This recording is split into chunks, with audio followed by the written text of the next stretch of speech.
Make easy and delicious yam fries roasted in the oven. Drizzle some olive oil on top and then toss everything together to get the oil on each piece of yam.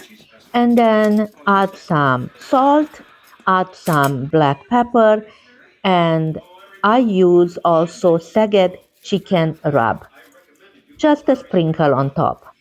Then toss everything together. You can just leave it with salt and pepper and it will be also delicious. Or you can add some rosemary if you like, or herb de Provence.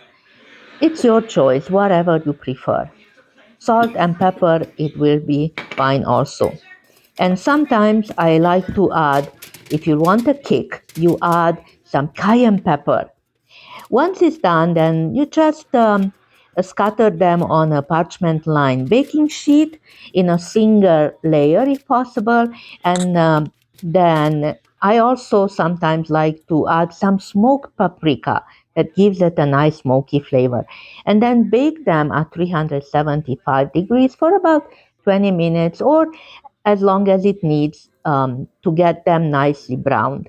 That's it. Simple, fast, and delicious. Homemade yam fries. Give it a try and enjoy.